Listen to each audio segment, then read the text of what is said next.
안녕하세요. 시티즌 디벨로퍼 시리즈 봇 개발을 위해 적합한 프로세스 찾기 과정에 오신 걸 환영합니다.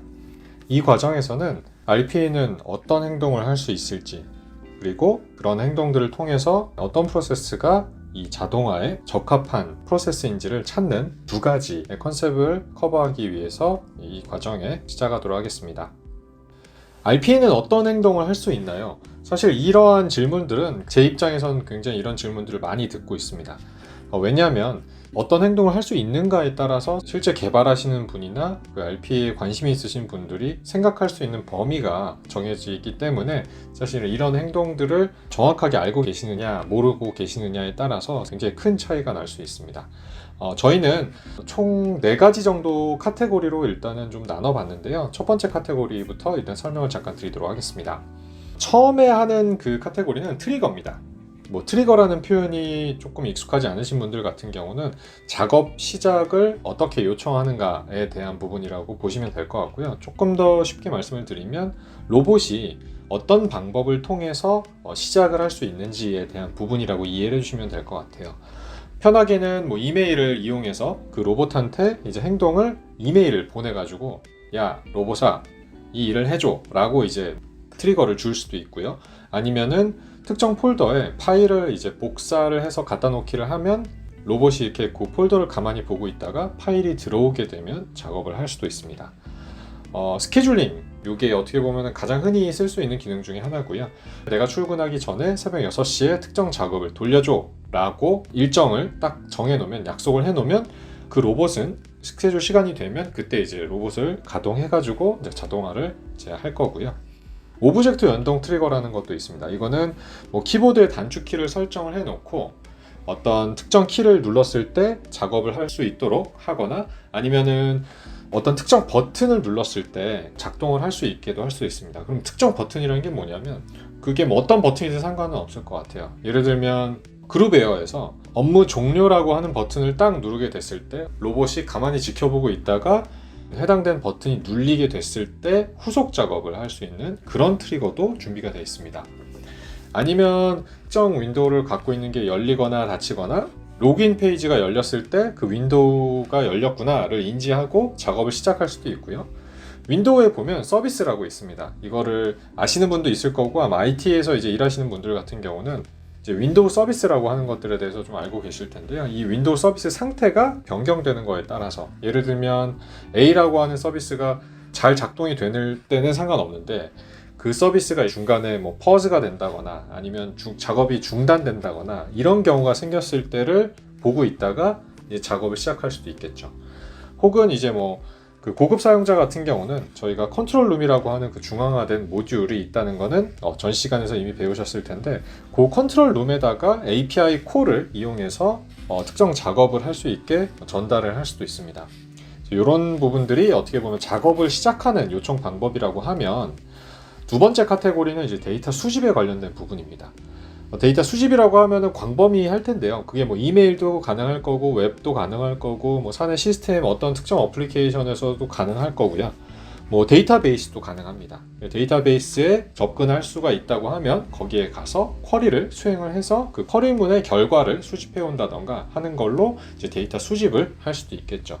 혹은 API를 통해서 데이터 수집도 가능합니다. 최근에 사실은 굉장히 많은 API 서비스들이 시장에 많이 이제 나오고 있고요. 그 사내에서 쓰시는 API들도 분명히 있을 겁니다. API가 어떤 건지 잘 모르시는 분은 그것도 괜찮아요. 상관없습니다. API를 잘 모르셔도 이 자동화를 하는데 큰 무리는 없는데 다만 API를 아시는 분 같은 경우는 API를 통한 데이터 수집도 가능하다. 그런 부분들도 이제 RPA에 녹여서 쓸 수 있는 행동 중에 하나라고 이해를 해주시면 될 것 같고요. 수집을 했으면 이제 써야겠죠. 데이터 사용에 대한 부분들도 있습니다.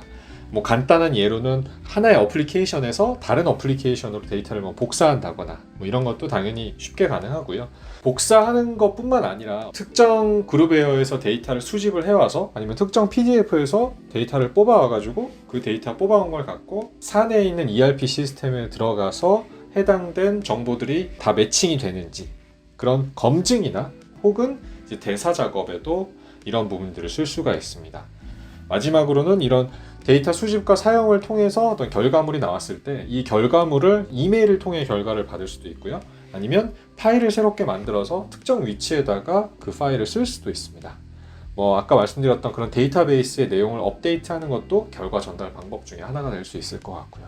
그래서 이 트리거부터 데이터 수집, 데이터 사용, 그리고 결과 전달 방법까지를 총 4가지 정도의 카테고리로 나눠봤는데, 아마 이걸 가만히 보고 계시면 대부분의 여러분들이 하시는 행동에는 이 4가지로 대부분 해결이 될 겁니다. 4가지에서 해결이 안 되는 것들은 아마 어떤 판단을 한다거나 어떤 사람의 창조적인 그런 판단이 들어간다거나 하는 부분들이 아마 이 4가지 카테고리 이외의 작업들이 될 거고요. 그런 애들은 RPA에서 적합하지는 않습니다. 다만 이 판단이라고 하는 단어를 좀 이제 잘 이해를 해주셔야 되는데, 특정 조건에 따라서 판단을 할 수 있는 거는 당연히 이 4가지 안에 포함이 됩니다. 저 데이터 사용이라고 하는 부분에 포함이 될 거라고 저는 알고 있고요. 예를 들어서 10보다 크면 이런 작업을 하면 돼. 10보다 작다 그러면 이런 작업을 하면 돼 라고 알려줄 수 있는 정도의 판단이면 사실은 저 4가지 카테고리에 전부 다 포함이 됩니다. 조금 RPA가 어떤 행동을 할 수 있는지 조금 감이 잘 안 와요 라고 하시는 분은 이렇게 생각하셔도 좋을 것 같아요. 제가 이 4가지 카테고리를 일단 설명은 드렸지만 좀 더 이해하기 편하게 RPA가 어떤 행동을 할 수 있는지에 대해서 생각을 해보시려면, 아르바이트생이 여러분 옆에 딱 앉아 있는 겁니다. 보이지는 않지만 어쨌든 아르바이트생이 한 명 있어서 이 아르바이트생한테 어떤 특정 작업을 시킬 수 있다. 그러니까 그 얘기를 조금 더 풀어서 말씀을 드리자면, 너무 많은 노하우가 필요하거나 그런 부분들이 아니라 이 친구한테는 이 정도 일은 맡겨도 쉽게 할 수 있어. 그치만 내 시간을 얘한테 일을 시킴으로써 세이브할 수 있으면 좋은 업무라고 이해를 해주시면 될 것 같아요.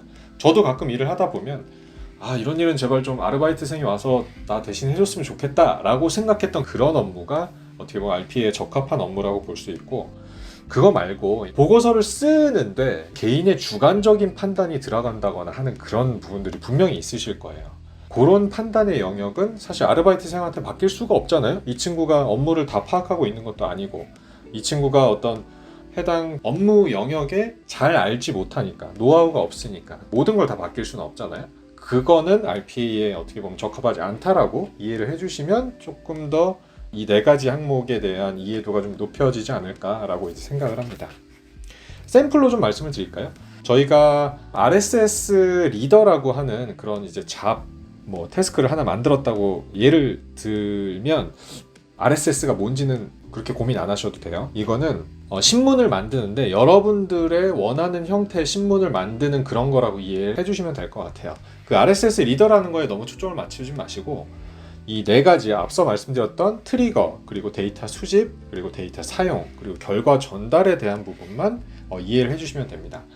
이 프로세스가 어떤 건지 간단하게 설명을 드리면, 아까 말씀드렸던 것처럼 이제 신문을 만드는 건데 내가 원하는 키워드로 만드는 겁니다. RSS라고 하는 그런 데이터 타입의 피드 데이터를 이제 수집을 해가지고 내가 볼 수 있는 형태의 HTML 형태로 이제 가공을 해서 매일매일 제 전화기나 아니면 제 메일함으로 이것들을 보내주는 그런 역할을 한다라고 이해하시면 되고, 그러면 트리거라고 하는 카테고리에서는 무슨 일을 할 수 있을까요? 사실 이때 제일 좋은 건 아까 제가 신문이라고 말씀드렸던 것처럼, 신문은 아침에 배달이 오는 이유가 있잖아요.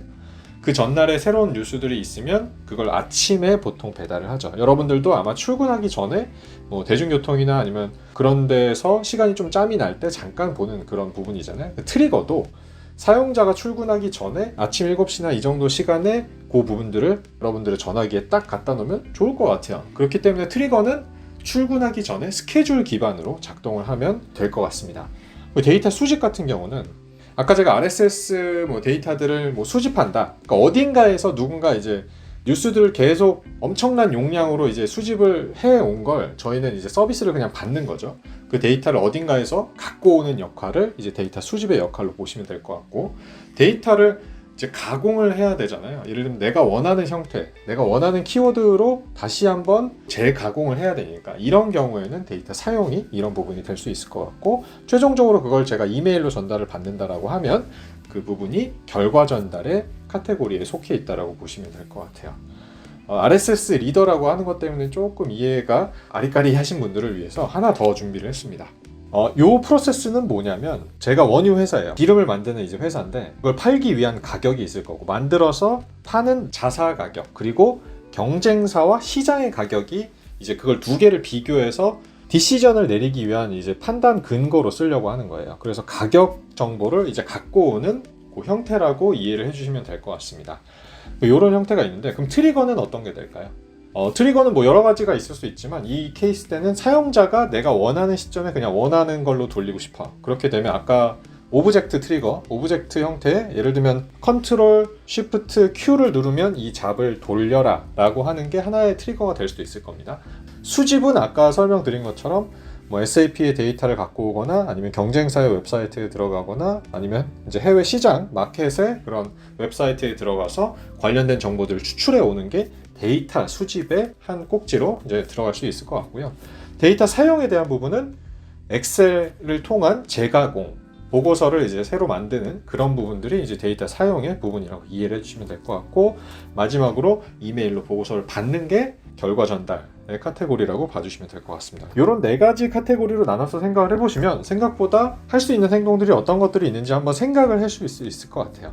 아직까지는 뭐 정확하게 내가 어떤 행동을 해야 되는지 어떤 프로세스를 잡아야 되는지 아직 감이 안 오실까봐 이런 부분을 한번 제가 준비를 해봤습니다. 어떤 프로세스가 RPA에 적합할까요? 대충 이 전의 시간을 통해서 RPA가 어떤 액션을 할 수 있는지는 이해를 했어요. 그러면 뭘 하지는 알겠는데 어떤 프로세스가 액션들하고 이제 얽혀서 쓰이면 좋을까요? 라고 생각을 하신다라고 하면 첫 번째로는 데이터 속성에 대한 부분들도 있어요. 여기 보면은 패턴화 되어 있고 뭐 디지털 정형화 데이터라고 일단 이렇게 표기가 되어 있는데 이 부분을 너무 이제 용어나 이런 거에 대해서 너무 관심 갖지 마시고 제가 설명하는 것만 잘 들어주면 될 것 같습니다.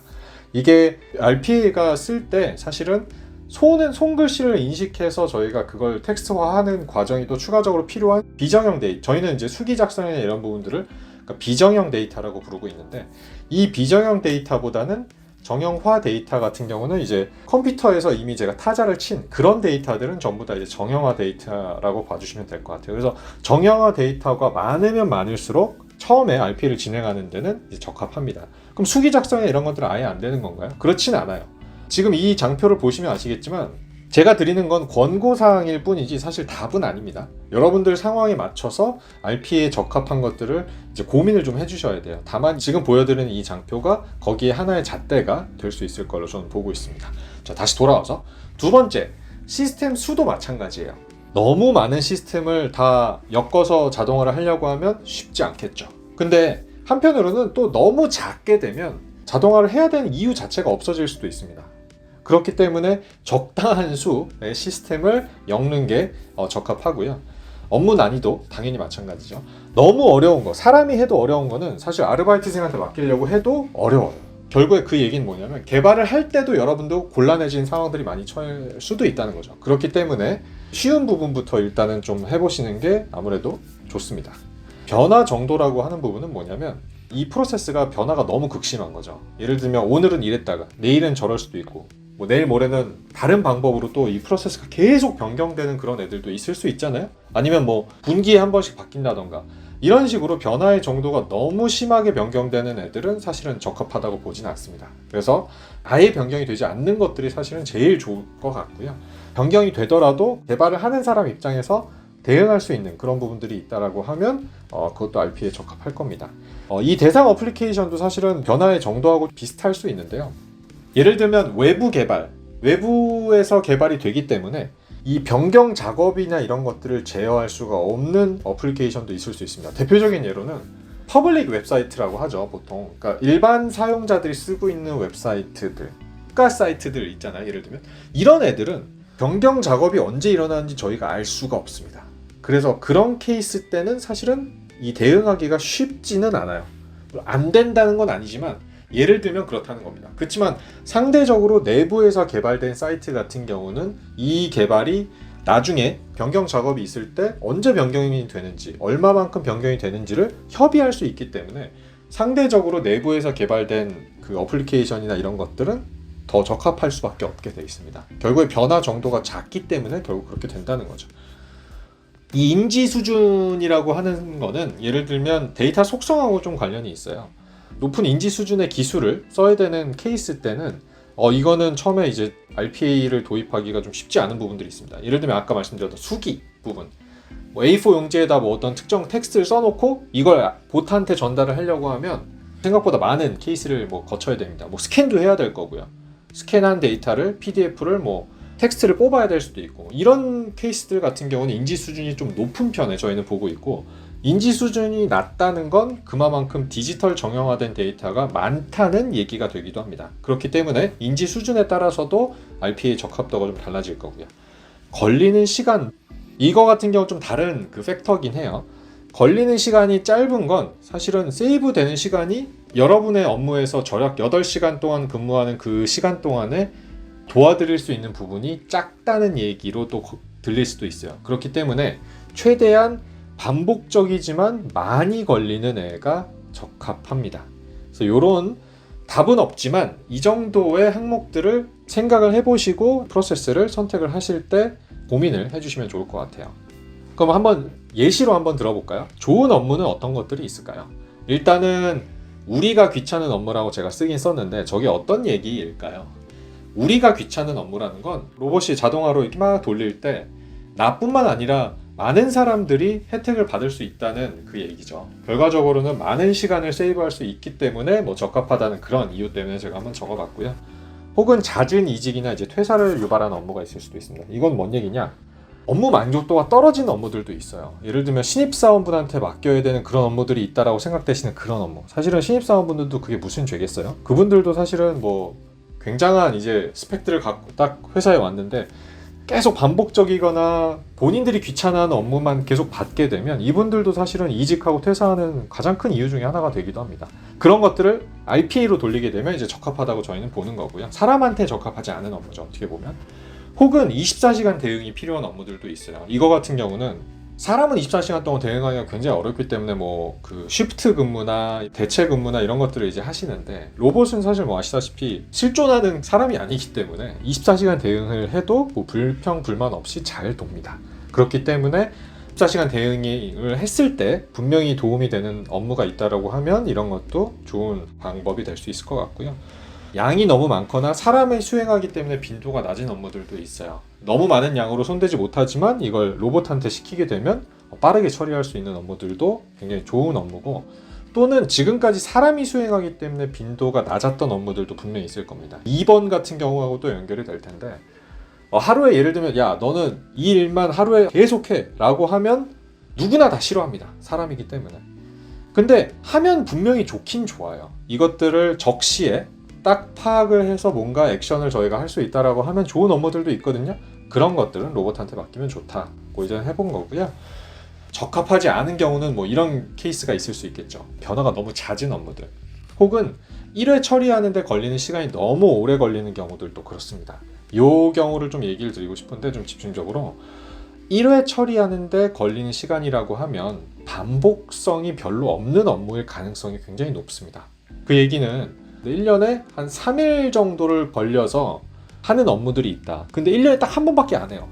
3일 걸려. 난 이 3일 동안 막 야근도 많이 해야 되고 하기 때문에 하기가 싫어요. 그래서 로봇한테 줘야겠다. 물론 나쁜 생각은 아닙니다. 그치만 생각을 해보면 1년에 3일밖에 세이브가 안 된다라고 하면 이걸 과연 시간 투자를 해서 개발을 해야 되나라고 하는 부분에 또 약간 상충하는 얘기일 수도 있어요. 그래서 이것도 1회 처리하는 걸린 시간이 너무 오래 걸리는지 안 걸리는지에 대한 부분도 확인을 해야 됩니다. 다만 한 번 걸리는 시간은 오래 안 걸리는데 횟수가 많은 애들이 있어요. 그런 애들은 굉장히 좋은 업무입니다. 또 반대로 예를 들면 하루에 수천 번씩 똑같은 업무를 해요. 근데 한 번 하는데 한 1분 정도밖에 안 걸리는데 하루에 수천 건이 들어오는 거예요. 똑같은 업무를. 그런 것들은 개발하는 시간도 오래 안 걸리고 난이도도 낮지만 볼륨이 엄청 크다라고 저희는 표현하고 있는데, 그러니까 횟수가 많은 거죠. 이런 경우에는 사실 세이브되는 시간이 또 곱하기로 산정을 해보면 높기 때문에 그런 것들은 굉장히 좋습니다. 혹은 뭐 사람의 판단에 중간에 개입되거나 아까 같이 제가 비정형 데이터가 많은 경우들, 가공되지 않은 데이터가 너무 많은 경우들도 적합하다고 볼 수 없고, 너무 작은 수의 어플리케이션만 갖고 하는 경우도 뭐 적합하지 않다고 보고 있습니다. 왜냐하면 한두 가지 어플리케이션만 갖고 하면 사실은 그 어플리케이션 안에서도 자동화할 수 있는 그 기능들을 제공하는 어플리케이션도 있거든요. 대표적으로 엑셀 매크로 같은 경우는 엑셀 매크로만 갖고 RPA를 도입할 거면 그냥 매크로를 쓰시면 됩니다. 그게 더 자연스러울 수도 있어요. 굳이 RPA를 안 쓰고 그냥 매크로를 쓰는 게 더 적합할 수도 있습니다.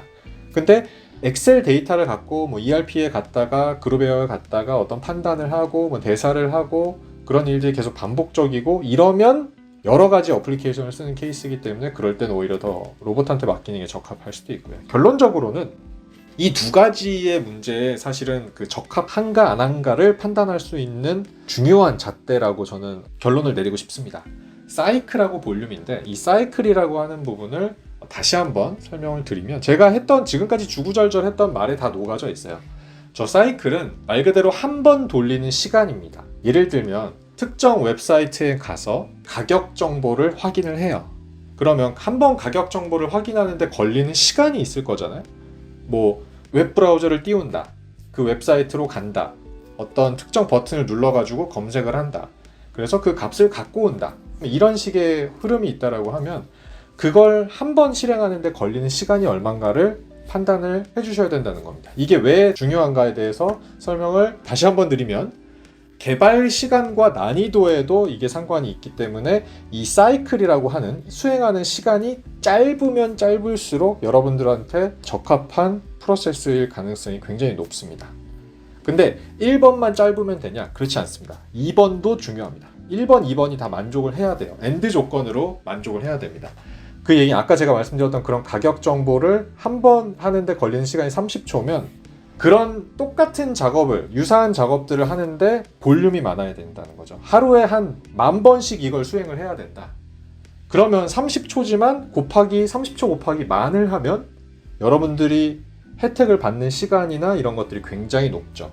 그리고 그 30초짜리만 개발을 하면 나머지 10,000건에 대해서는 그냥 30초를 10,000번 수행하면 되기 때문에 그만큼 어떻게 보면 가성비가 좋고 여러분들의 개발 난이도도 낮지만 결과적으로 이 로봇을 만든 사람이 받을 수 있는 혜택이 굉장히 극대화되어 있습니다. 이런 부분들을 판단을 하셔서 RPA 프로세스를 선정하시는 게 굉장히 중요하다라고 일단 말씀을 드리고 싶습니다. 그래서 이 두 가지의 케이스를 잘 생각을 해보시면 분명히 내가 하고 있는 업무 중에 1회 수행 시간은 짧지만 평상시에 요청들이 많은 그런 건들이 있을 걸로 저는 확신하고 있습니다.